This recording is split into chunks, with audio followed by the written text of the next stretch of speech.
So we are now going into the 14th chapter of Bhagavad Gita. As we all probably know, Bhagavad Gita is a dialogue between Krishna and Arjuna. Krishna speaks as Bhagavan, as the source of everything, and Arjuna as the seeker who is caught in the false sense of separation, which is causing suffering.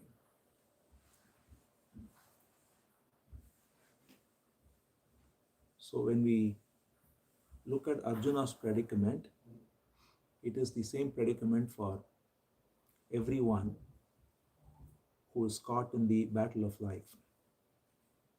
When we go through life, there are various situations which are causing conflicts of various kinds.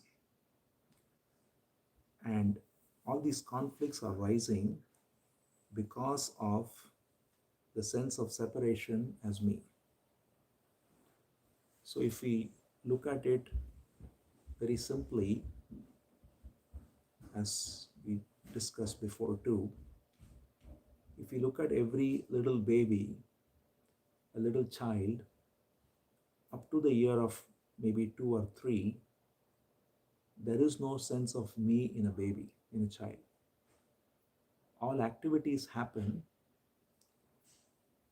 drinking, eating, sleeping, walking, all of this happen, but there is no self-consciousness in a little child.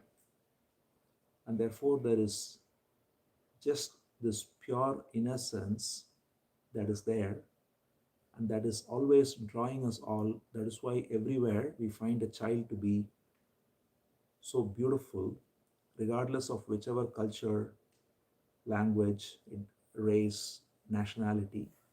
Children are always so attractive because they are actually reminding us of the paradise that we have lost. It's inevitable due to conditioning of society and due to the very growing up process. There is the sense of me that is put in us. It comes up spontaneously.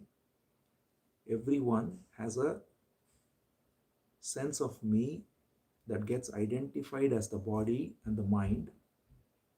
Actually, when we say the body, it includes the mind as well. The body includes the physical gross elements, the energy that is permeating the body, and the faculties in the body, which are the sense faculties, the mental faculties, all of that. So all of this functions with its own divine intelligence. So if we look at it even now, we see that the various organs of the body are functioning spontaneously on their own. There is digestion happening, there is breathing happening, the liver is functioning, the heart is pumping, all that's happening. And then the senses are functioning, the eyes, the ears, smell, taste, touch, everything is happening. And if you look at it carefully, they are all functioning spontaneously. It is not that I am making the eyes see, the eyes are seeing on their own. Same with the hearing, smelling, tasting, touching. Same with all faculties of the body. And yet we separate from this movement of the natural intelligence of the body and mind and identify as this sense of me, which is the notion I am the body, which includes I am the mind. And this identification causes separation in us from what is. So there is the natural intelligence of what is, which functions without any duality. So when there is seeing happening, the seeing happens without any duality. Same with all other faculties. Everything is happening through the divine intelligence which is permeating the whole universe. So if you look at the nature of every atom, which is what constitutes the body, the human body, all living organisms. All of this is functioning by the energy that is permeating matter. And the energy that is permeating matter is the cosmic intelligence or the universal intelligence, which has perfect harmonious functioning. And the division that happens in the mind, which rises as me, is dividing itself from this intelligence and says, I am doing this, I am seeing that. So the sense of I, which is called as ahamkara in Sanskrit, the sense of I rises and says, I am the doer, I am the speaker, I am the thinker, I am the seer, and so on. And the sense of I is that which causes all conflicts. When there is the sense of I that's separate from what is happening, then it takes credit for what is happening as I am doing it. It feels guilty if something goes wrong. It judges others from the same standpoint, and it assigns blame and credit from the same standpoint. So, what is seen as an expression of divine intelligence is instead seen as coming forth from individual agents, both here and outside. And because this agency of individuality creates multiplicity, therefore, we think there are multiple agents of actions, doers, and we instinctively then take ownership of the action as I have done it, and it results in the ego, which is functioning in both ways, either feeling proud about it or feeling guilty about it, either feeling superior or feeling inferior. All of these are activities of the ego, the false me. And the same movement also judges others from the same standpoint, assigning doership to them and blaming them, crediting them, judging them, and all the rest. So, this is the source of all conflicts, the wrong perception of duality and multiplicity in doership that causes us to divide between each other. And that division, of course, comes forth in so many ways. There is the division that happens in relationships, there is the division that happens in families, division between nationalities, division between languages. All divisions essentially are rooted only in one division, which is the division as the separate me. So when we look at any conflict, and there are so many conflicts in this world, whether it's international conflicts or whether it's family conflicts or whether it's work, whatever it is, everything is because of the separation of me and the other. And when there is a separation between the me and the other, there is no love. There is either attachment or hatred that comes out of it, because the me wants to project itself as the owner of experiences of the body mind, and it wants to acquire more experiences, and it uses relations for acquiring more experience or more knowledge, and it gets threatened by those which are acting against its interests and all the rest. So this is the source of conflict itself, is the me. So Arjuna gives voice to this conflict by saying, I am divided because I don't know what to do. I see that there are people who are related to me and I am supposed to fight this war, and I don't know what is the right course of action. So when this division happens in Arjuna, Krishna begins this discourse of this song called Gita. And we are in the 14th chapter now. We've gone, but every chapter is actually fresh. So we don't Unlike other disciplines where it builds on top of each other, here every verse, in fact, in Gita is a direct pointer to the same truth. And Krishna, as the perfect teacher, gives the same truth in the freshest possible way each time. So the truth is always the most ancient and yet the most fresh. It is like how a sunset is never something new, but it's always fresh. We don't say, I see the sunset today, I've already seen it many times. We don't feel that way because there is something fresh about seeing a sunset each time.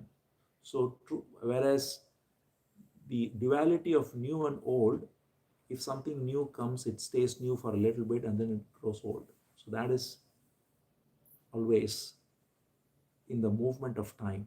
But that which is timeless, even relatively, for example, we can get a taste of it in certain things which are ancient but yet fresh, like a sunset, like a child, as we already said, or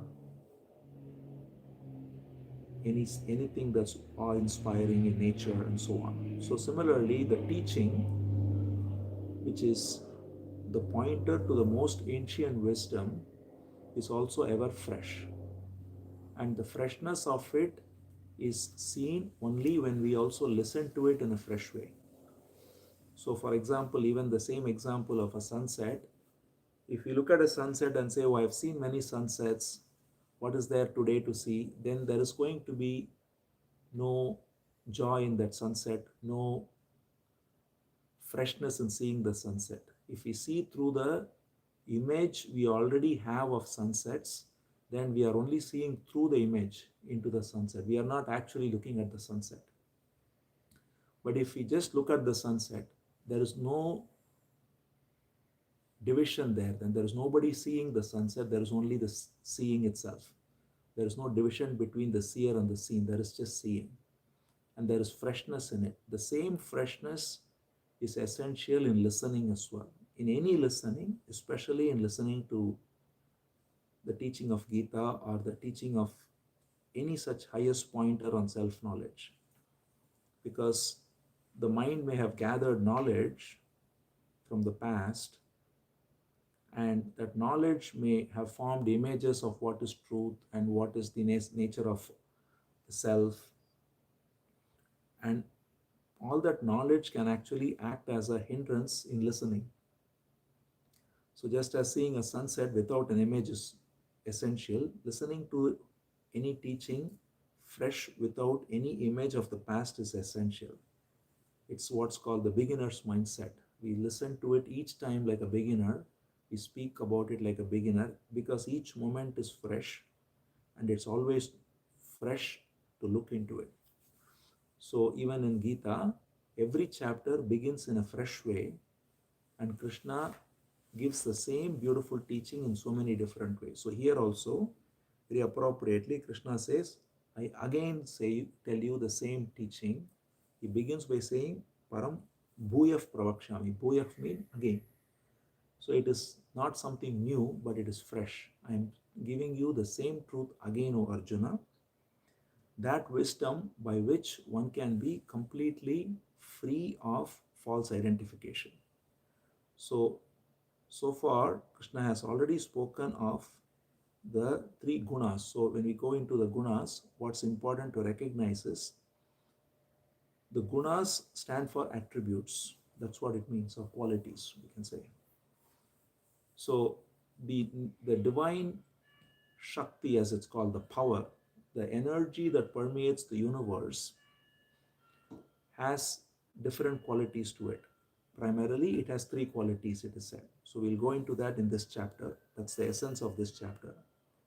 But before going into that, what is pointed to is that there is the natural, spontaneous rising of this divine energy, which functions in every cell of the body, which functions in every atom of this universe. So if we can even look at it scientifically, we know that every cell has so much intelligence in it. It functions, each cell that makes up the body has its own intelligence, and there is so much processing that happens in the cell, and all of this is done by the one cosmic intelligence that pervades the universe. And if you go to the level of atom, which is what cells are made of, they also have so much intelligence,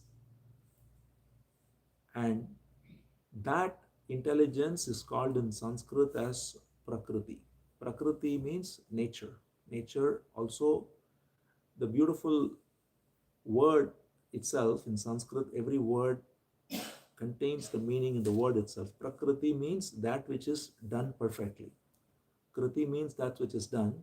Para is a prefix for that which is done perfectly. So this universe is done so perfectly, and that is why as scientists we are able to deduce laws of nature. It's not random, it's not chaotic, it's functioning with such harmony. All of that is because Prakriti, which is nature, functions perfectly. And Krishna pointed out already, especially in the previous chapter, that this Prakriti is the field of action. So when we say field of action, the field of action points to the body. And specifically, as already we said, the body doesn't mean just the physical body, but also the mind, the intellect, the energy, all of it. In fact, it is in a very precise way described as having 23 elements, but that's not important. But what it basically says is there are essentially the 5 elements, which are space, air, fire, water, and soil in descending order of subtlety. And then there are the 5 senses, which are smell, sight, sound, smell, taste, and touch. There are the 5 sense objects. And then there are the 5 senses of action, which are speaking, holding, moving, and so on. There are 5 senses of action. And then there is what's called mind, intellect, and memory. So all of this compose the field of action for each individual, each body, mind. And this field of action is an expression of the divine energy. And this field of action functions spontaneously by the divine energy that permeates it. And it is the qualities that permeate this field that engage in actions. So that is why in the previous chapter, Krishna says that all activities of the universe are done by this cosmic intelligence, which is made of 3 gunas. So that is what we are going to go into in terms of what these 3 gunas are, what their qualities are. But the primary point, which was actually given in the last chapter, is that Krishna says that Purushav prakritisto hi bhunkte prakriti gyan guna karanam gunasangosya sadasad yoni janmasu. He says, all that happens is only due to the gunas, the qualities of material nature or the divine energy. And it is only due to false identification with the qualities as me that one is caught in ignorance. So that is what was pointed out, right? So again, that is the simplest and direct pointer, is that everything functions through the divine intelligence spontaneously. But when we identify with it wrongly as me, then we create division, and because of that we engage in good and bad actions, and we face the results of those good and bad actions, and this cycle of apparent karma continues. So that's why Krishna says here that let me give you again in a fresh way this wisdom by which one can attain supreme peace, realize the inherent peace within. And that peace is realized when we understand the nature of the divine energy, which engages in actions of all kinds. So what is pointed to here is, when we look at the body, the mind, the intellect, all of this is functioning as per the qualities of the divine energy, which is threefold, as we said. So these qualities have their sway on how the body functions, how the mind functions. And those qualities are now described here. It's called Sattva, Rajas, and Tamas. So, Sattva is that which is rising in this energy as calm, poised part of energy. Rajas is that which is rising in this energy as passion, as drive for action, and so on. Tamas is that which is rising in this energy as laziness, as dullness, and all that. And we see that all of this are present in every body and in every aspect of nature. So, therefore, Krishna describes how these three gunas, these three attributes function, and what are the symptoms of these three gunas and how they manifest. So, Sattva is that which illuminates through knowledge. Whenever we have any illuminating knowledge that rises, anything that we learn, and also whenever there is a sense of calmness that comes, there is no agitation, this is called as Sattva. And Rajas is that which causes us to go into activities, which causes one to engage with a lot of passion, go behind goals and objectives and all the rest. And Tamas is that which causes one to remain in laziness, one to just, as it's called, be a couch potato, just sit and veg out and all the rest. And we see that these are cyclical in nature. Even through a day, early in the morning, Sattva predominates. And then during the afternoon, Rajas predominates. There is more drive for action. And in the evening, there is dullness that predominates. So in this way, the movement of three gunas have their own reason to exist. It is not even that this is preferable or that is preferable. It is that all three exist. And what Krishna points out is all three of them cause bondage if we identify them. So that is the most important pointer, is that it is not that we may think that dullness is what causes us to be in bondage. In one sense, dullness does have a corrosive effect on us, certainly. But the more important pointer is that it is not the specific guna that causes bondage, but it is identification with that as me. So one can be identified with a very sattvic, that is, sattvic can be translated as a very calm or goodness oriented mode of action, and say that I am doing all this. One can be engaged in charitable work, for example, or one can be engaged in gathering knowledge. All of these are in the mode of sattva. But if one is identified with it and says, I am the one engaged in charitable activities, I am the one doing all this, then that sense of I that rises out of sattva causes bondage.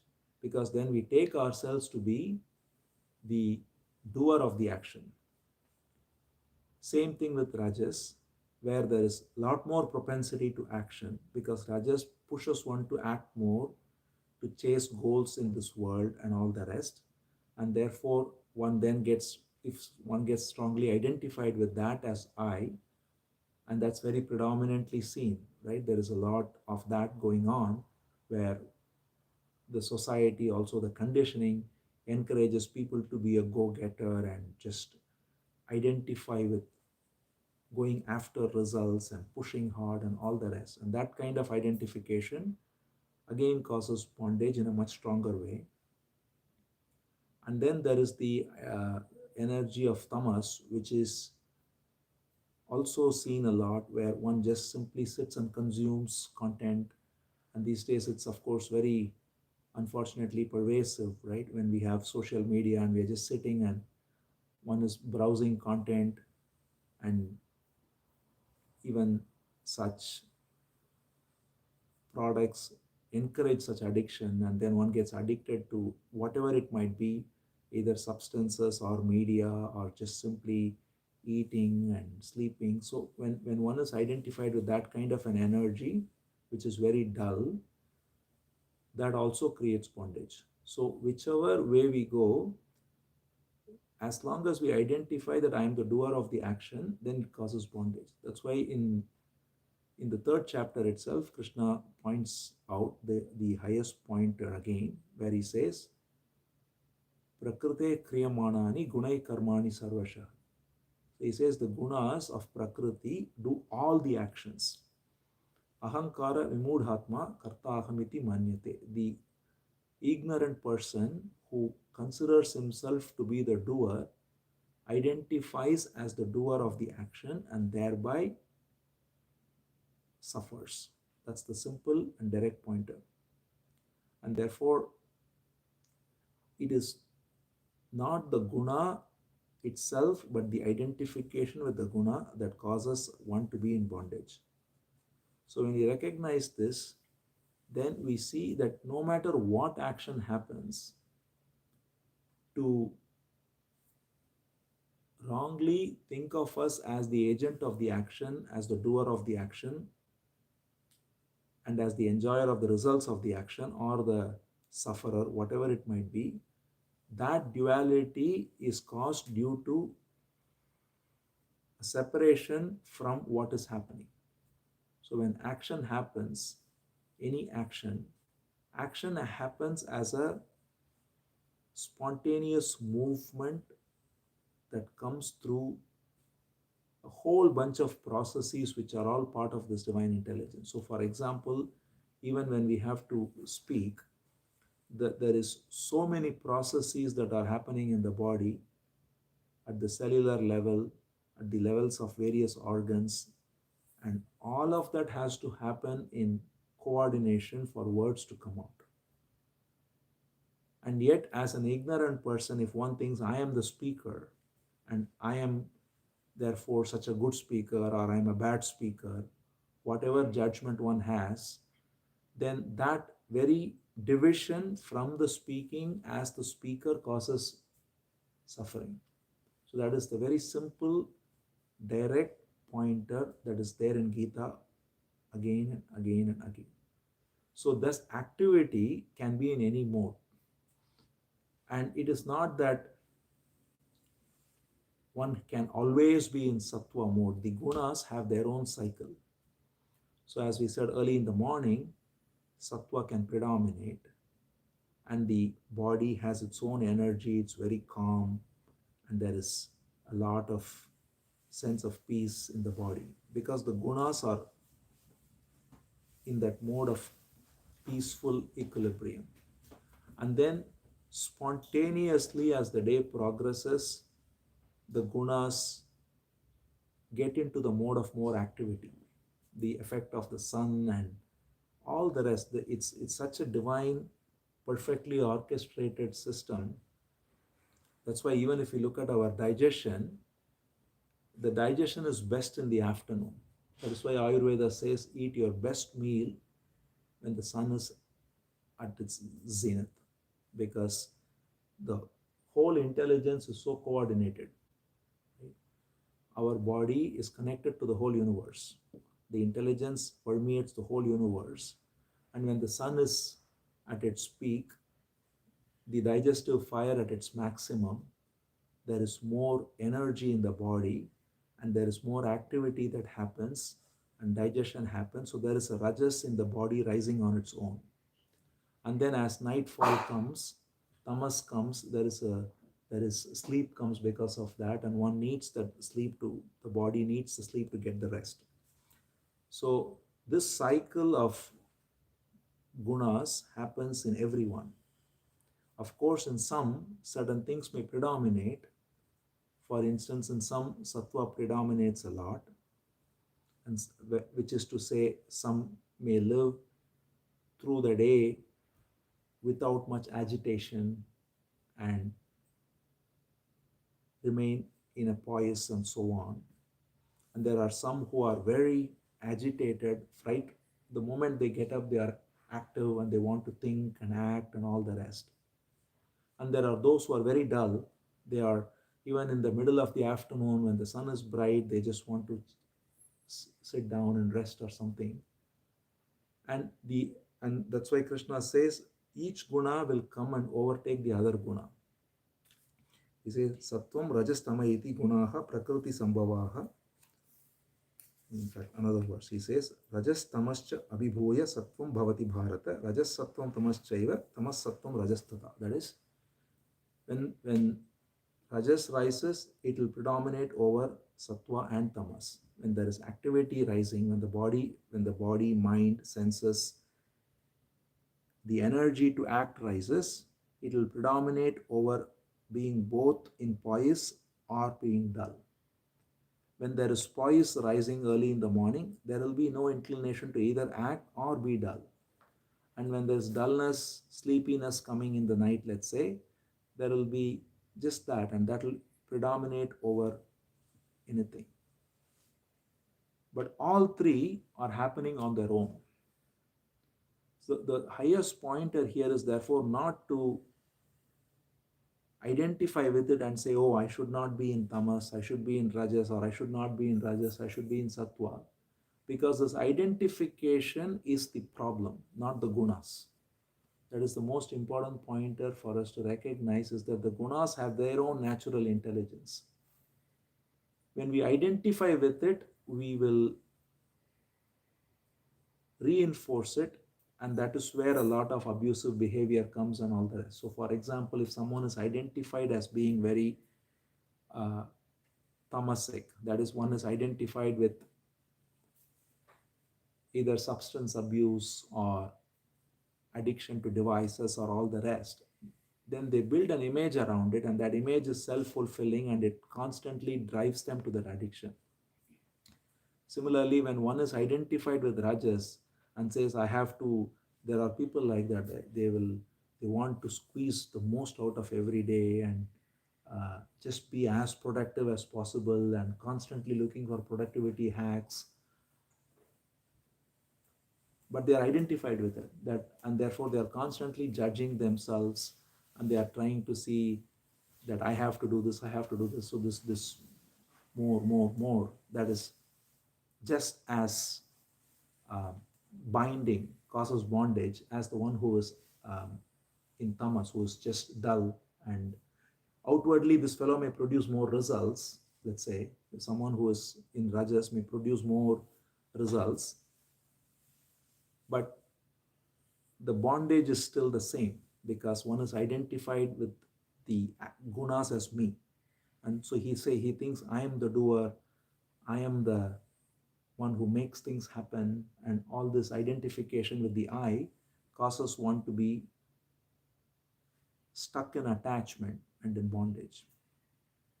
And even more subtly, if one is identified with the sattva guna, there also the same bondage happens. One can be very identified in constantly reading scriptures, for example, even, or in listening to something, or in gathering knowledge, or in engaging in charitable works, or whatever it might be, which are all very good. But if that becomes one's identity and one builds a self-image around it, then that very self-image acts as the bondage, because that is all temporary. It happens with its own intelligence. And if I think I am the doer of these charitable works, or I am the learner of this knowledge, then it is only causing this false idea, which is resulting in feeling limited. See, the whole bottom line here is that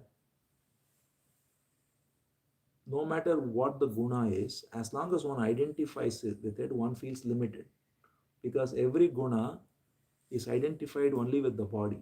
The body mind is a finite expression of this infinite intelligence. So the classic example that's always given, which is very useful to see, is the wave on the ocean.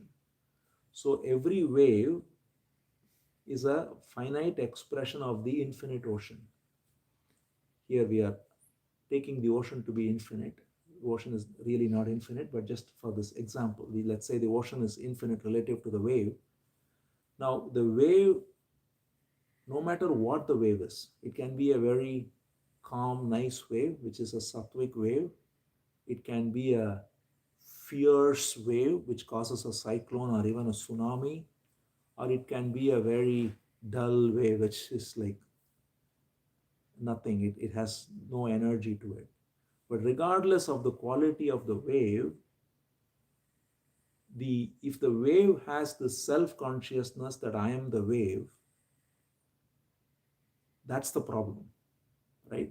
That's what we have. We have this self-consciousness that I am the wave, I am the doer of the action, I am the one who is dull, or I am the one who is very passionate, or I am the one who is a very nice person. Whichever mode in which we identify with it, it is like the wave in a silly way identifying that I am this strong tsunami, or I am this dull wave, or I am this very gentle wave. In reality, it is the ocean that is doing the wave. The wave has no existence other than the ocean. The wave rises and falls because of the intelligence of the ocean. The ocean rises as the wave and it dissolves as the wave. It is not that the wave rises from the ocean, even. You may say like that, but in reality, the wave is the ocean. It is not that the wave and the ocean are ever separate. The wave rises as the ocean, or to put it differently, the ocean rises as the wave. That is why there is a famous song of Kabir where he says, everyone knows that the drop is in the ocean, but it's the wise one who knows the ocean is in the drop. So that is the whole pointer. In every wave, there is the ocean. In every drop of the water, there is the ocean.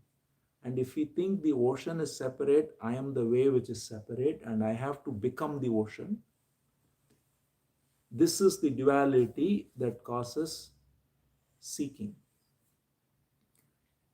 And that is the fundamental fallacy of every seeking, is that every wave, by definition being finite, is also deeply dissatisfying, right? So we can all, if we look within, the one thing that is very common is everyone is in some deep dissatisfaction, no matter what is there, right? Whether there is great family, wealth, power, prestige, position, something seems to be missing, right? There is a sense of lack. There is a sense of, is this it? And what we do is two things. Either we think we can get more and more and more to fill that gap. So that is the tendency of what is called as worldly identification. So the me that is separated itself from the intelligence of the body mind, just as imagine an entity separating itself from the wave, and then it says, now I'm not satisfied because the wave is finite, right? And the wave inherently knows that it's a limited entity, it has a limited lifetime, and the moment the wave thinks I am the wave, the very definition makes it feel limited, right? But somewhere within the wave is connected with the ocean, and that is the original home of the wave, right? So we are all identified as the me, and we have lost our home in the process, right? We are therefore caught in this false limited prison, which is the me. So we are not home, we are in a prison. That's the feeling everyone has. And this me, which is the prison in which the entity is stuck, this energy is stuck. And there is actually That is why there is nobody who is stuck. It is just the energy itself that has imagined itself to be in the prison. And therefore, it is imagining that I am this wave, and then it wants to get somehow satisfaction which is elusive, right? So there's two ways in which it goes about it, as we said. One is it says I can become bigger and bigger, so I'll get more money, or I'll get more, I will uh, go to many places, I will experience many things, right? So it thinks by gathering, acquiring experiences, knowledge, this process of more, it thinks is the way out of this dissatisfaction. But what we will find inevitably is that, because it's a simple logic of math, is that the finite can never become infinite by adding more. So it can only, the finite can only add more finite things, right? So it can, the wave can, it can become the biggest possible tsunami, but it's still just a wave, and it's still going to dissolve in a matter of time. So no matter how big a tsunami the wave becomes, the wave inherently knows that this is not satisfying, right? So that is the primary problem with worldly pursuits, which is what people are caught in predominantly. More, more, more. And that's what the consumerist outlook is, right? And that's encouraged by society. Get more, shop more, shop till you drop. All this comes because of this pushing people to get more and more and more, and that more will never ever be satisfying. Then the one who turns around and says, okay, there's something not quite right about getting more and more, because there is nothing that can satisfy. When that wisdom rises, then we turn towards that which we think is the source of all, right? So the wave turns towards the ocean. So that's the first step towards self knowledge, or towards freedom, whatever we call it, towards true independence, true liberation. But then, there, the mistake the wave makes is, I am the wave and I need to become the ocean, right? I need to do something now to become the ocean. So that is the fallacy of the seeker. So the seeker who turned away from worldly goals turns towards truth, but still from a position of division.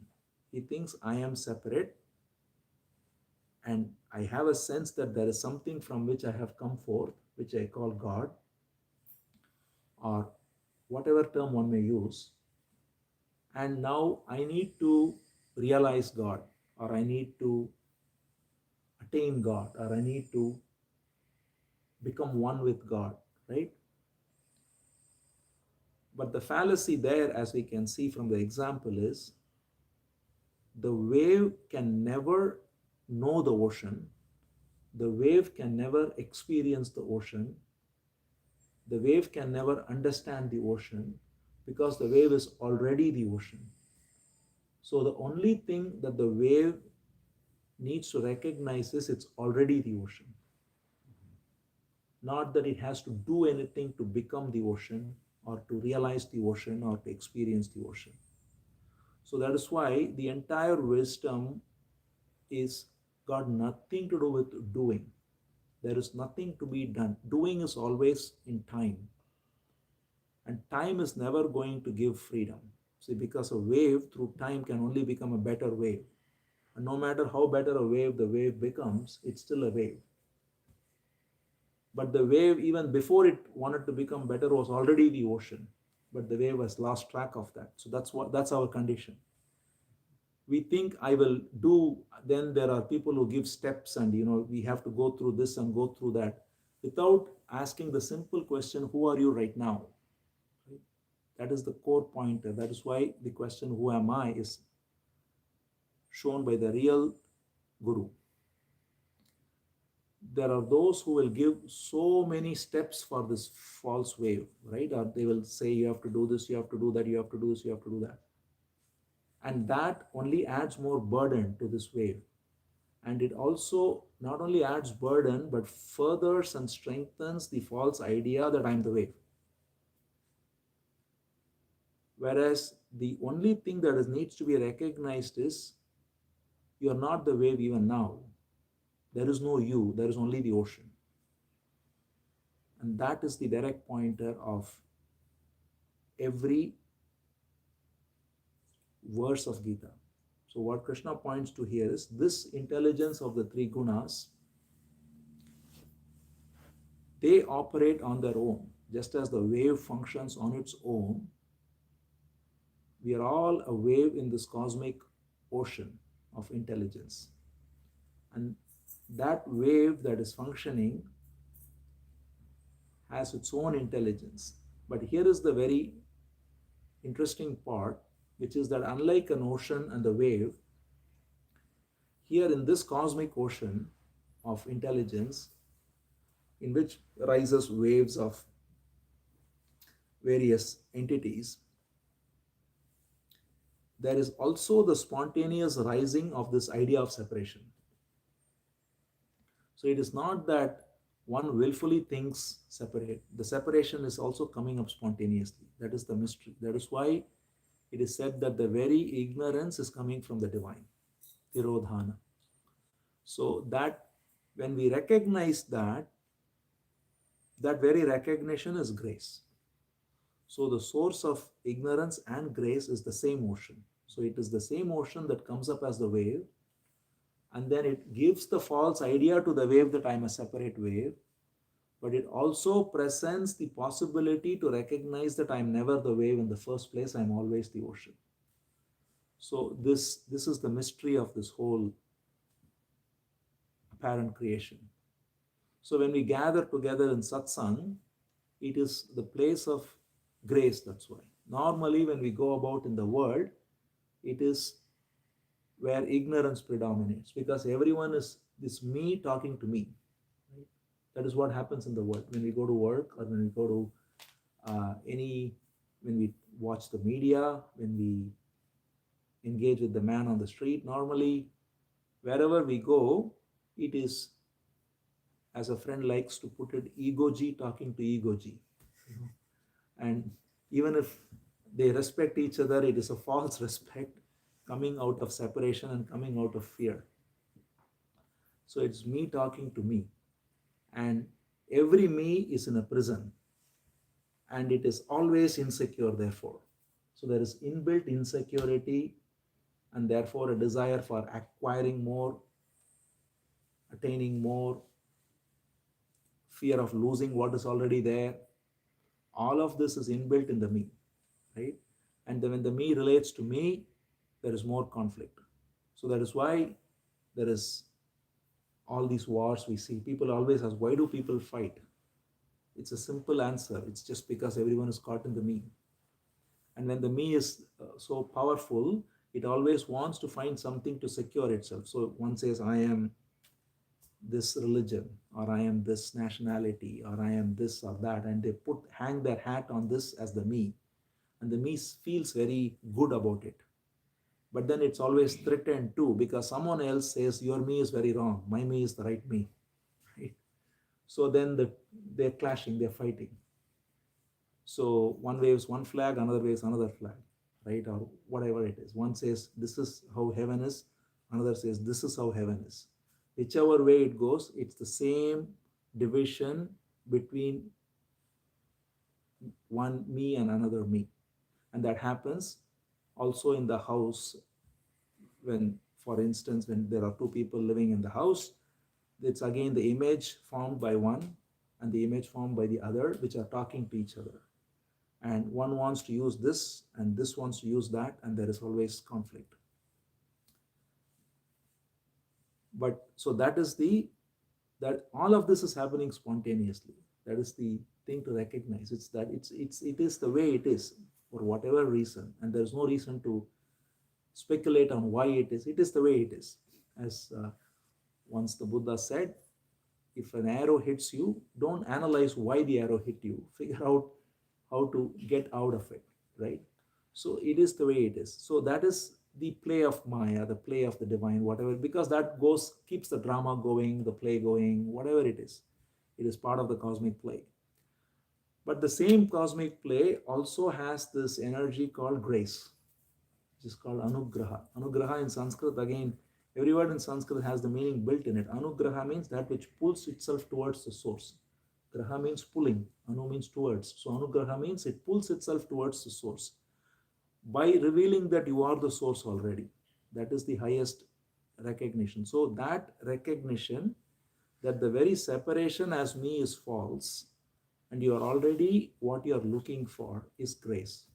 And that happens when we get together like this. So this is why in a different verse in Gita, Krishna says, when my devotees gather together and discuss about me, they have great happiness in discussing. So this is what it is referring to, is that we can discuss the outer Krishna Leela as we did last week, which is also very beautiful to discuss, but we can discuss also the inner essence of Krishna, which is this very truth.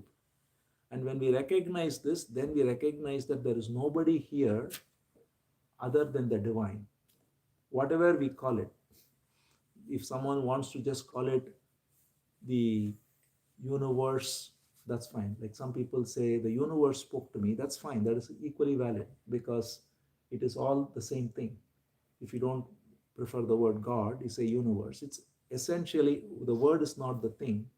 What matters is that there is one divine intelligence. We can even drop the word divine if that is causing any resistance, but there is one intelligence that permeates the whole universe. Cosmic intelligence. Cosmos means the universe. So the cosmic intelligence, and that is exactly the word in Sanskrit it's used. It's called Mahat Tattva. Mahat means cosmic. Tattva means the principle. So the Prakriti is the Mahat Tattva. The cosmic principle is nature. And this cosmic principle comes forth from the substrate of being itself, which can never be known. We may call it anything. We may call it Brahman, we may call it Atman, we may call it God. But in reality, we can only call it in negative terms. That is why the Upanishads, for instance, only says it's unborn, unknown, unchanging, unfalling, and so on. It says Aja, Avyakta, Avyaya, Achyuta. So all the words begin with A. Why? Because it's all negation. In reality, truth can never be positively described. It can only be negatively said as not finite. Ananta means not finite, not changing, Avyaya, not limited, Avyakta, not born, Aja, and so on. So that infinite source brings forth this cosmic intelligence, and this cosmic intelligence functions in every atom, every cell, everyone. And what Gita presents to us, what grace presents to us, is the pointer that you are already never separate from it. There is only that, in fact. There is no separate you to begin with. And when we recognize this directly, not as an idea, not as some abstraction, but when we see, first of all, how limited the separation is. So that is why this chapter is very important, because it goes to show what is the nature of this separation. So when we talk about this three gunas, these three gunas causes us to identify with energy that goes in different directions. So it is said that Sattva can take us to illumination in the sense of gaining more knowledge. Rajas can take us to more activities. Tamas can take us down to dullness. That's why it's called, as Krishna says, adhogati. Adhogati means it takes us down. And so, but wherever it goes, whether it is taking us above, below, or in the same level, that is the movement of the wave. The wave can either rise very high, or it can be very low, or it can be middling, whatever it does. But very beautifully, what Krishna points out is all three gunas bind you if you identify with them. So the entire purpose of this is not to therefore look at the three gunas and try to categorize and try to evaluate and all the rest. That's all secondary. It happens on its own. In fact, the beauty of this is if we disidentify with these gunas, then the gunas have their own natural intelligence. We will be, when there is sleep, there is sleep.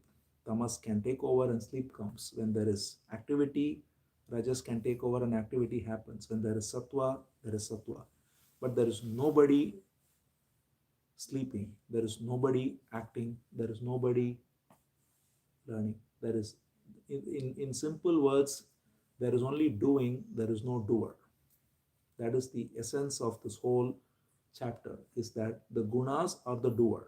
The only doer is the very impersonal gunas. That's why even earlier he said, Prakrute kriyamanani gunai karmani sarvasha. There is nothing other than the gunas that acts. So here also in a verse, Krishna says, Guna vartanta. It is the gunas that act. He says, Guna vartanta ityeva yo avatishtati ne angate. He says, it is the gunas that act. The three gunas, the three qualities of nature which are acting. There is no you acting, and there is no me. This is the primary pointer. And when we recognize that whatever happens through the body, physically, mentally, intellectually, all of it is happening by this movement of the gunas. It's the three gunas with their own intelligence that is functioning and that is making all activities possible. When that happens, then one is in freedom. So then Krishna says, when one recognizes that, he is sama dukkha sukha swastaha, he is tulya priya apriyaha, tulya ninda stutihi, all of that. So what it means is, dukkha and sukha, if there is happiness and joy, it belongs to the gunas. The body can be sick, the body can be healthy, and the body has its own intelligence, and whatever the body does, it can do. One can engage in exercise, one can engage in good eating, all that can be done. There is nothing about any of that. But there is a recognition that all of this happens spontaneously. For instance, if let's say one is engaging in some physical asanas, yoga, that happens on its own. The knowledge of asanas come and one does asanas, but there is nobody doing it. There is no I doing it. There is just a doing. Again, it may sound very mystical we may try to understand it, and it's not a question of understanding. We can never understand it because the one who is trying to understand is already the separate me. We have divided ourselves as the me, and now I want to understand this. And the very me who wants to understand is already the one who is acting as the obstacle. So if we can feel it directly, and an easy way, as we already pointed out, is how is it possible to act without a sense of doership? Every child is like that actually. You look at a 2-year-old child, baby, toddler, it is doing everything, but there is no sense that I am doing it. There is no me there. And that is not only there, but even in our own lives, we can see there are so many moments when there is no sense of I am doing it, but the doing happens. When there is something awe-inspiring, we see it. There is no division between the seeing and the seer. Or as an example I came across recently, which is a good example. Let's say a car comes at you and you step out of the way. It's a spontaneous action. It's not that I am doing it. The body does it. So there are so many times in our own lives when doing happens without a doer. When sometimes we are even maybe cutting vegetables, at some point when the mind is still, there is just a cutting of vegetables. There is nobody cutting it. There is no sense that I am doing it. There is no division between the act of cutting vegetable and the me doing it. There is a body doing it, there are hands doing it, there is the knowledge that is there on how to cut vegetables, which is in the mind. All of that is there, but there is no sense that I am doing it. There is no me operating. So these are moments that everyone comes in contact with even through the day. But we somehow always want, the me always wants to come and reassert itself and claim that, oh, I'm here, so I have to think about something now. So you wouldn't just, so you'll start thinking about something that happened 10 years ago, or something absolutely unnecessary, because we are constantly, the me is this, the spontaneous rising of the me also happens and hijacks away from the one movement of action. Action happens as one movement. There is no division between doer and action. Every action happens as one movement, but the division comes when we separate from the action and say, I am doing the action. And that same division is exactly what wants to understand this and wants to realize this and all that. So that is why it's very paradoxical that the very attempt to understand is what blocks it. So when we recognize this, that I as the me can never understand, can never realize, but the very absence of the me is realization. The very absence of the one who tries to understand is the understanding.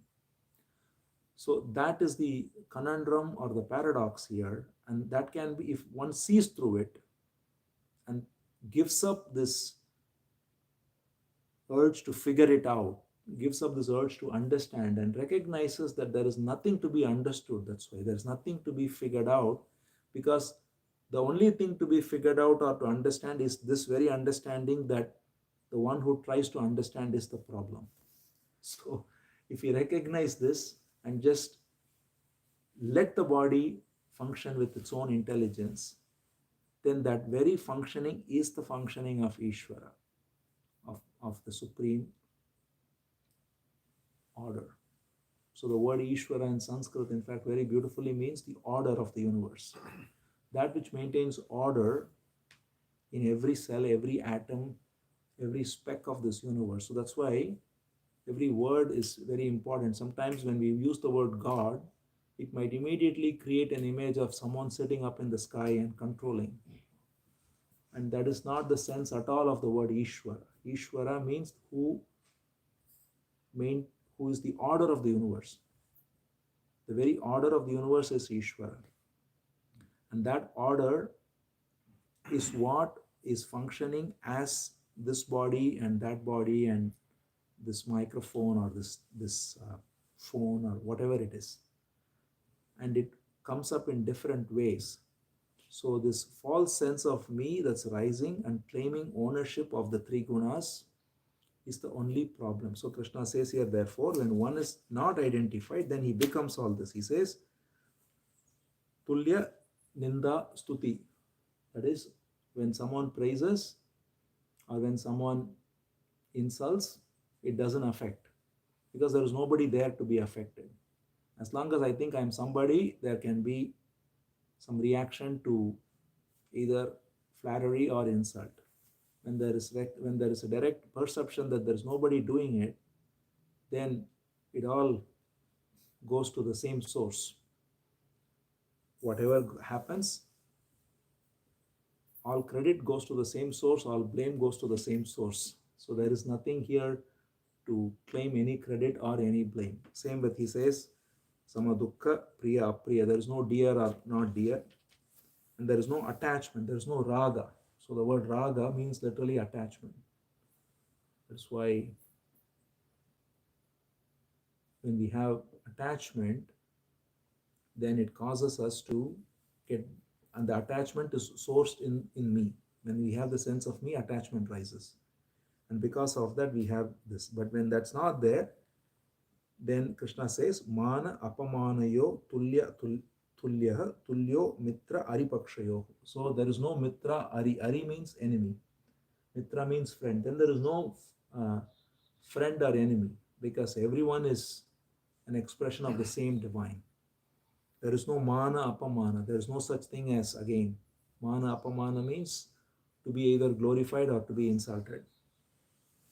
And then he says, Sarvarambha parityagi gunatitaha sa uchyate. So he says, such a being who is free of the three gunas as me is a Sarvarambha parityagi. So that means the one who doesn't, it's a very interesting word. It means literally one who doesn't act. Sarva arambha tyagi. Arambha means to start. So he says this fellow doesn't start anything. So what does it mean? It doesn't mean he's sitting like a couch potato. In fact, it's the very opposite, right? Because if you're sitting as a couch potato, you are still engaged as the doer of that action. But what Krishna points out is when we say be still, summa ire, that's why it's not a pointer to the body or to the mind.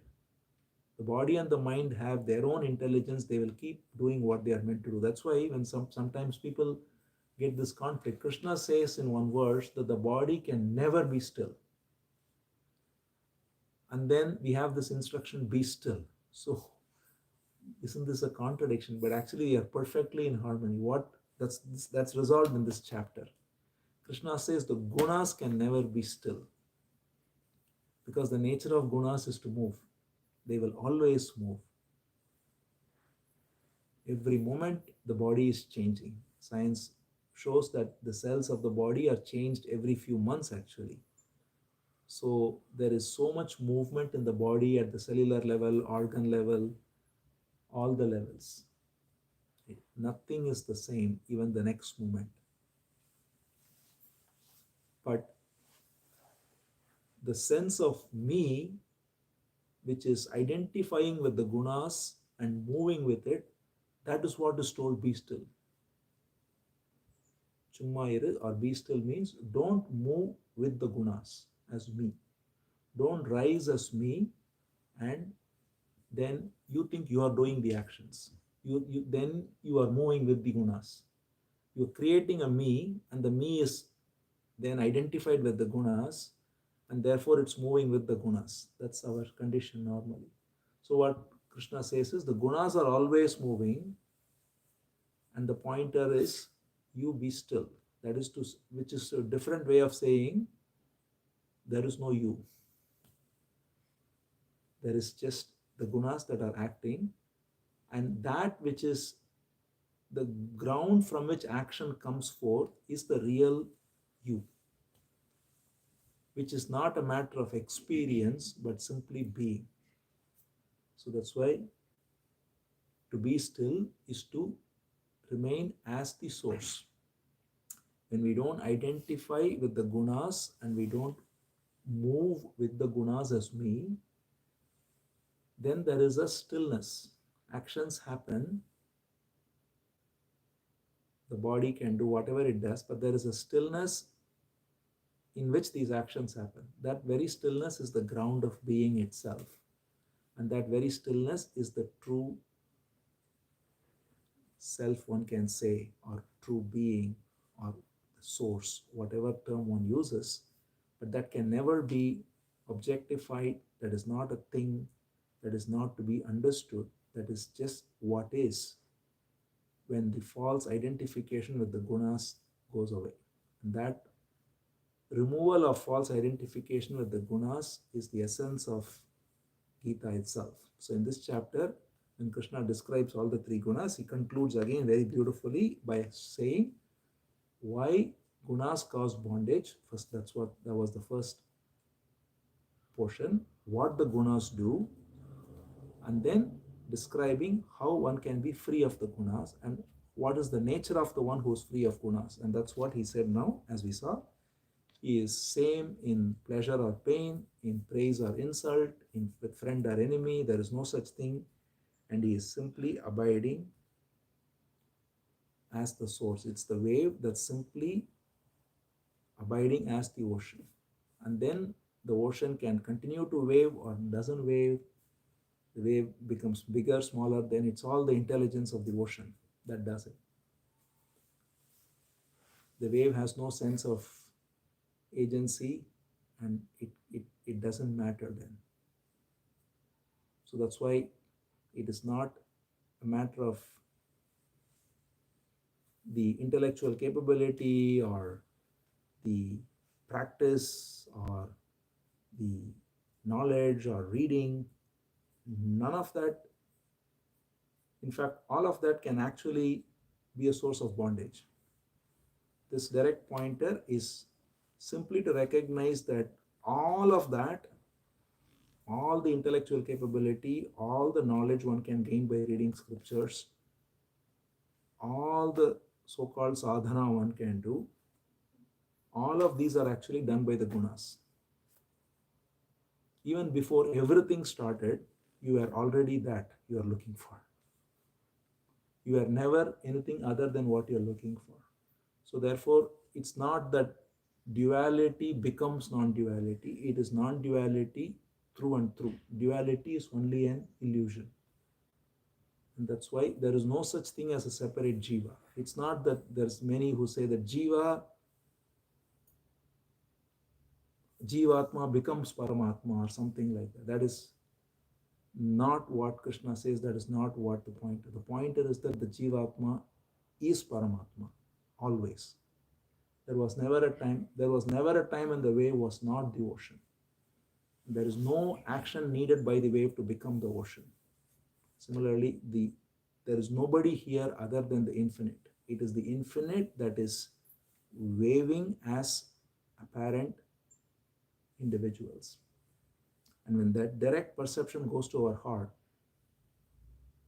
that is grace. And that grace is what Krishna offers in this chapter by describing the three gunas and by being free of identification with the gunas.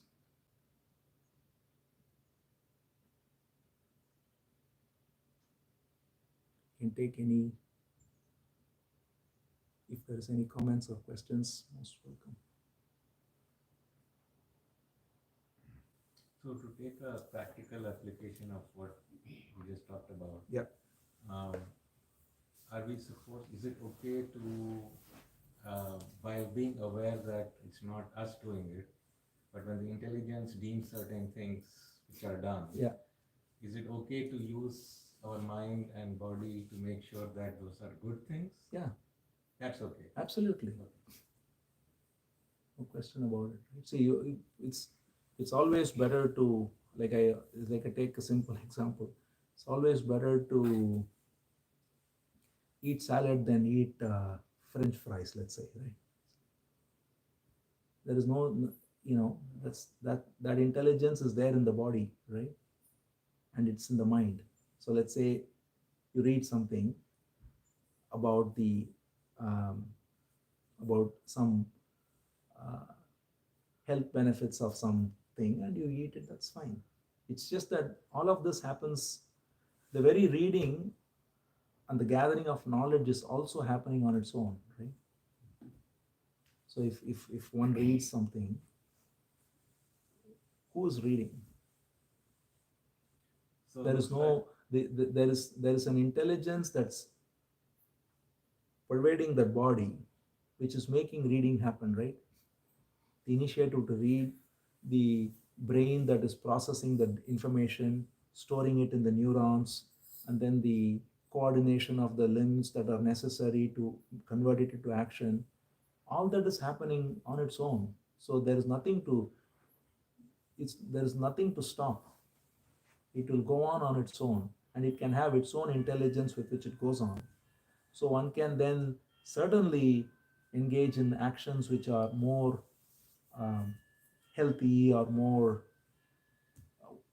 refined or whatever, yeah, nutritious in the case of health, or uh, any other realm. You're working, you work proper, do the right, pick the right algorithm, or whatever realm you're working in, right? There are always things the brain has to do based on what it is aware of.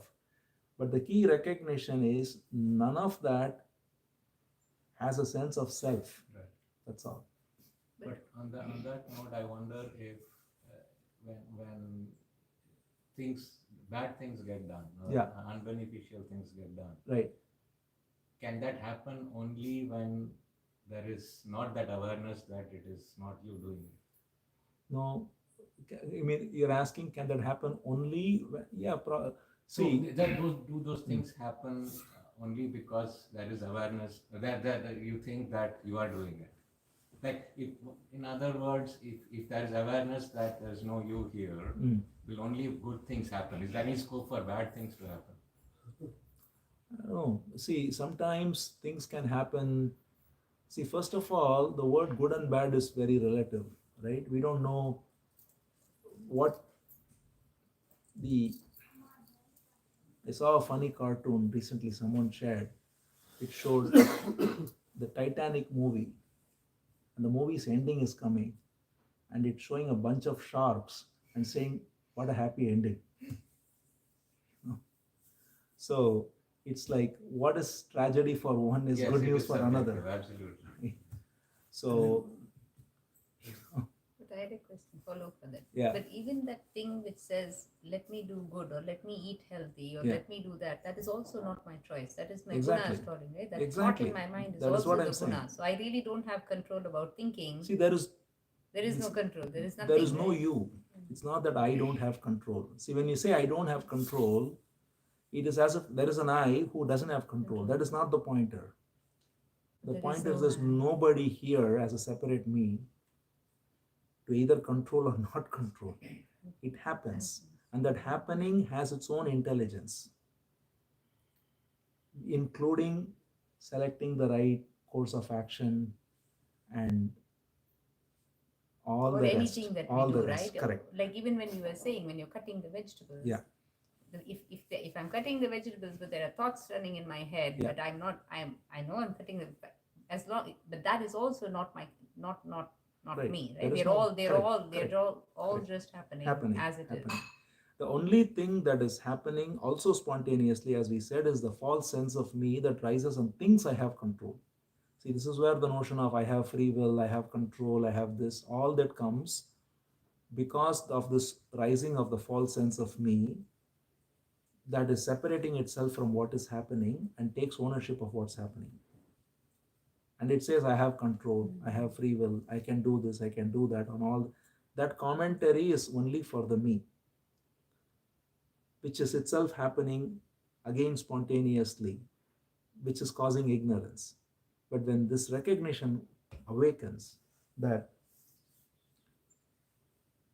everything happens by the divine intelligence, then this false idea goes away that there is a me here doing anything. It's only the divine doing everything. And that is called as surrender. So that's why when we use the word surrender, sometimes people again get confused when they say, oh, who should I surrender? There is no you surrendering to anything. It is recognizing that there is no you here at all. There is only the divine. That is surrender. To recognize that the very movement of thought, word, action all happens by the divine intelligence. As Krishna puts it, the gunas of Prakriti does everything. See, that's why he doesn't leave any, there's no ambiguity. The expression is so beautiful. It says, Prakrite kriyamanani gunai karmani sarvasha. Everything. So, including your illusion of free will, illusion of control, is the gunas. And to recognize that is grace. When we recognize that, when there is a recognition rising, and there is nobody recognizing, see, that's the beauty of it. It's not that there is no separate me who can recognize this, because that's again an attempt to separate. When there is a recognition that rises, and in the recognition, the false sense of me drops away, what is there is only the one flow of the universal energy. But And to the grace is recognize also- that, you need to use your mind, right? But it's No. but No, that's what we are saying. See, the So even the- recognition is, yeah, it's not the mind, which is, mind can only understand concepts. That's why this is not a conceptual understanding that there is no me. It can be communicated only through words, but it has to be something that is directly perceived. And when there is a direct perception that there is action happening here spontaneously. That is the recognition. And the one thing that can aid is here to see the limitation of the me can aid. That is the only thing the me can do, is to recognize its own limitation. See, whatever you separate yourself as me, it's always limited by your knowledge, by your memory, by your experience, right? And that never comes to aid in any important situation. So, for example, as we said, you can have all the knowledge about, just to someone gave this example, right? If there is something that comes to um, that happens which is very immediate, right? Like, for example, as I said, if a car is coming at you suddenly in the road, in that moment, it's not the me that's functioning at all. There is just the intelligence that gets out of the way, right? So that's a direct perception that there is no me right there. But when you sit down and when you're now engaging in anything, you can see the me coming and causing havoc. That you can see. So, for example, when you are engaging in any activity, and the me comes and claims credit for it, let's say, and then someone comes and insults you, you feel bad about it. So you can see the me and its limitation. And that can be seen. The limitation of the me and the suffering it causes can be seen. And when the suffering of the me is seen, and that's why Krishna uses the word ignorant, it's stupid. He says moda. So the foolishness of being caught in the me is seen. Something can shift within and the me can drop. It is not to say intellectually that there is no me. That is not going to help you. When actually the foolishness of being caught in the me is seen, and because of that there is a dropping of the me,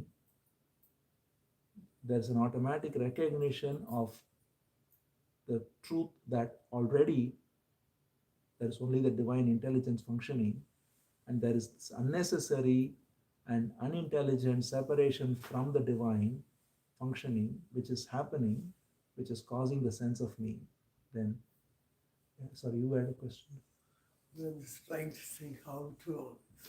So I was just thinking intentionality and non-doership, right? We compare doership, non-doership, or intentionality. Yes. In each of these cases, you see the very presence of you, whatever you want to call yourself as, taking some action. You want to start a company. You want to accomplish something. You have to prepare for an exam. In every case, there is a clear intention. And then there is some action as a consequence of that. Then there is a result. So, from scriptures, at least at the first level of understanding, I thought scriptures is telling that Prakriti is making things do, and you don't take credit for it because you are interacting with a complex Prakriti where your simple identity of you as an individual. No, see, you are not. See, the right there, right? You are. What do you mean when we say you are interacting with a complex Prakriti? Oh, there is a summon. I'm just saying. No, are you ever separate from Prakriti? Who's the you interacting with the complex Prakriti? Correct. I understand that. Right. Let me complete. Right. So basically, there's always a sense of that individual doing things intentionally, but you're saying it is just in a different way. Look at it. It is just a glimpse of that I trying to identify the action that is happening. It's happening spontaneously in the. See, when you take any action, I mean, that's very interesting way to look at it. But no, it is look at, see, it is not a way to look at it more than it is. See, it is what it is if you look at it carefully. Right? So let's say you're talking of intention. Where does intention come from? It's like a thought in me. Correct. And where does, so thought comes from memory, right? And memory comes from what knowledge has been exposed to you. Right, they're all connected in some ways. Yeah. So, is there anything there that can function which is independent of the memory and knowledge that's gathered there? No, right? Okay. And the memory and knowledge that the unique set of memory and knowledge that's gathered there as that entity, was there an intentionality through all of that?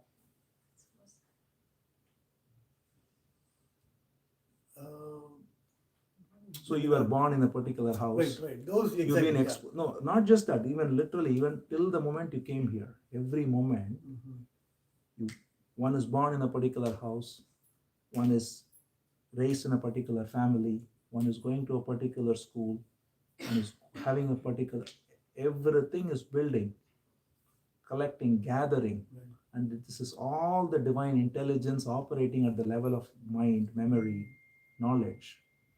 And all of that is producing the intention. Who's producing who's the you then? That's the question, right?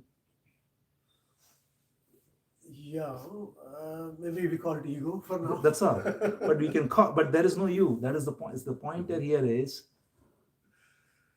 we can use, see, when we use the language, we can use a first person pronoun as I or a second person pronoun as you. That is absolutely fine. You know, like it's very unnatural for every time to say what is there as this entity. It's just, I mean, you know, Yeah, I can, at the same right? time, Right. I cannot even I can say you. just magically came here. And I don't know how I came. I No, cannot no, say. I just drove here. I feel more intentional. No, yeah. Want to complete? No, I was just going to say it is not about magically coming.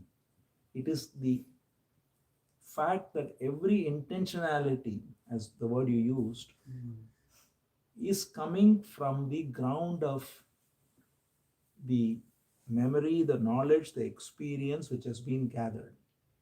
Right. And that memory, knowledge, intelligence gathering itself happens spontaneously. And that is producing the intentionality which is also happening spontaneously. See, when you say, I'm going to come to satsang,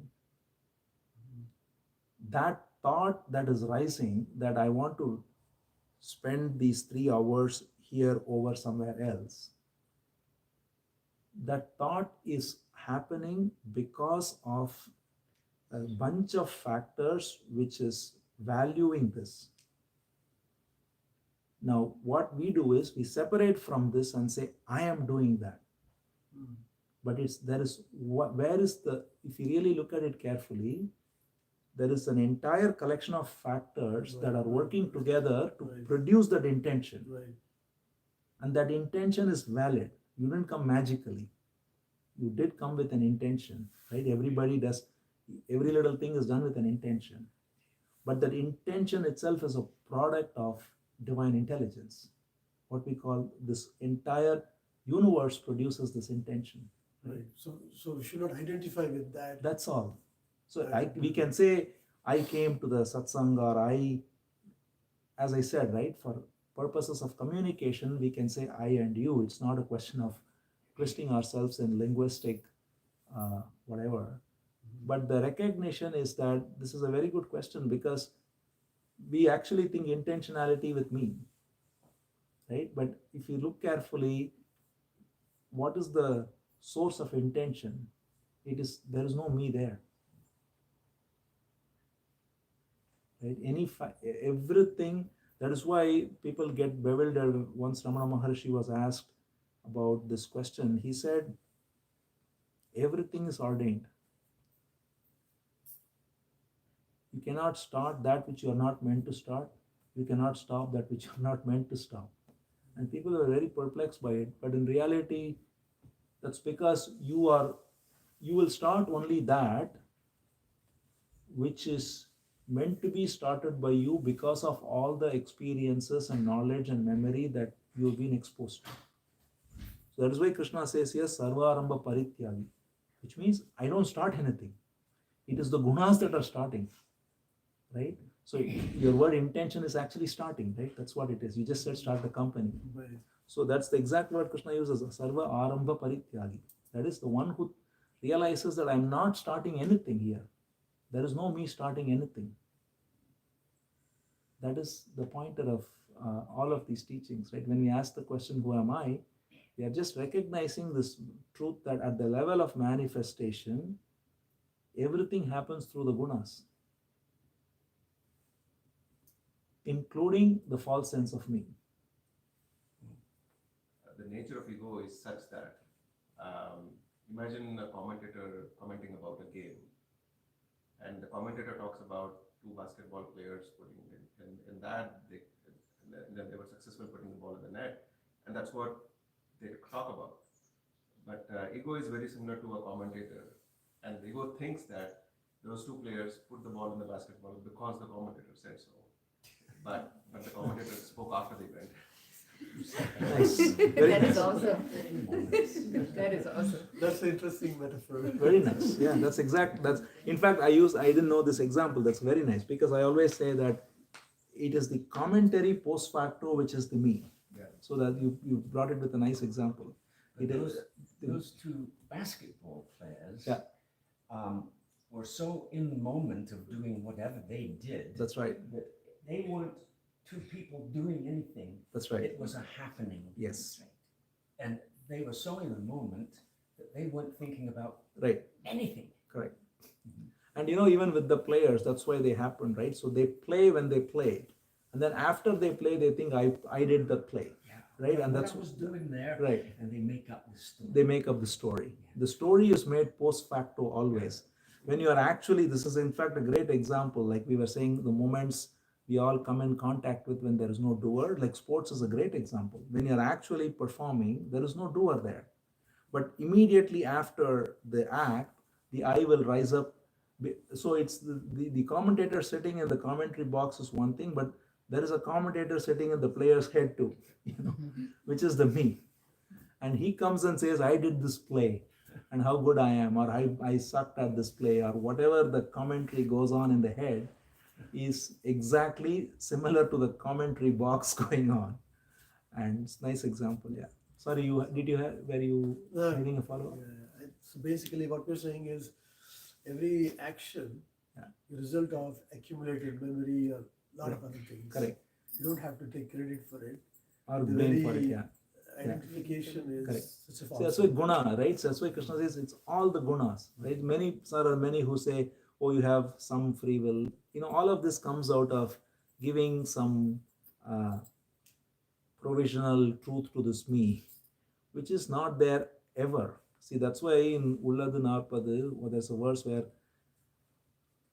it's pointed out that there are many who say he says, sadhanayile duvidam, sadhyatil adduvitam. He says there are people who say that in sadhana there is duality and after sadhana there is advaita. And he says that's false. There is advaita through and through. There is only non-duality. The wave, as we said, the example, it's not that the wave and ocean are separate and the wave becomes the ocean. That is duality becoming non-duality. That is how many people think. And that creates a lot of confusion because then you think I'm a seeker, I have to do this, I have to practice, I have to meditate, I have to do, and then I'm comparing, am I this? It's so simple. That's why he said Ati Sulabham. It's just so simple because you recognize that you were never separate from the ocean. You are the ocean. There is no me, even now. That idea is false. So then all of this get resolved. Intentionality is there, but it is also happening by the gunas. As he said, choosing right food or wrong food, choosing this, that, all of that can happen, but it's all happening through the gunas, through this energy that is functioning, right? And it will function exactly as it's meant to function. If I think I can change it, that very thought is also the same guna. It is the same energy that comes forth and says, I can do something. But the reality is there is nobody here. As long as I identify with action as the doer, I limit myself. So that's why he says, Ahankara vimudatma karta ahamiti mayante. Only ignorance makes me think I am the doer. When I recognize that I am not the doer, then that is absolute, right? It cannot be that I am the doer for some actions, like I am the doer for intentions, but not for, no, we cannot divide them. There is no line to draw. Because everything we make is happening from the ground of what is as the gunas. And it will continue to function, right? It's not to say that, that's why that was also very important. It is not to say that like somebody will immediately ask, oh, does it mean I go into the middle of the road and if I'm meant to die, I die? You know, that is not the pointer at all, right? Because the intelligence in the body knows not to go in the middle of the road. See, if you make anything an object of knowledge, then it's always still caught in the duality of knower and known. So that's why even when we talk of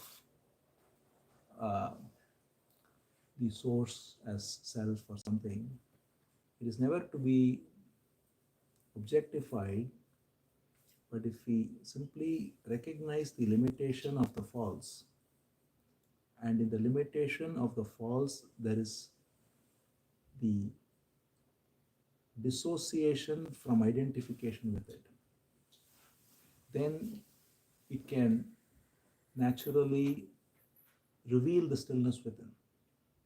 The stillness within is not a question of stopping thoughts. Thoughts can go on if necessary. Actions can go on, but it is just that thoughts are put in the right place. See, for example, to talk, you need thought, right? To even cut vegetable, you need thought. You need thought for engaging with life. But thought, when it is going into the psychological domain, builds a story, right? Story of the me. And the story of the me that is built is what causes all the conflicts and all the rest. Otherwise, thought is a useful tool for, see, even Ramana wrote all these works which needed thought. Right? So thought can be put in the right place to communicate, to engage in activities. But the key recognition, which is not a mental cognition, but that which is felt in the heart, is that the stillness that is present from the ground of which actions happen is the source of all activities, and that stillness is our very being. When the me is absent, the story of me is absent, this commentary is absent, then what is felt is stillness. There can be, if one is making whatever one is doing, you are making breakfast, you are doing this, doing that, there is just a silence in which actions happen. And that silence is your heart. Slowing down the breath, for example, or just being calm, this definitely has relative value.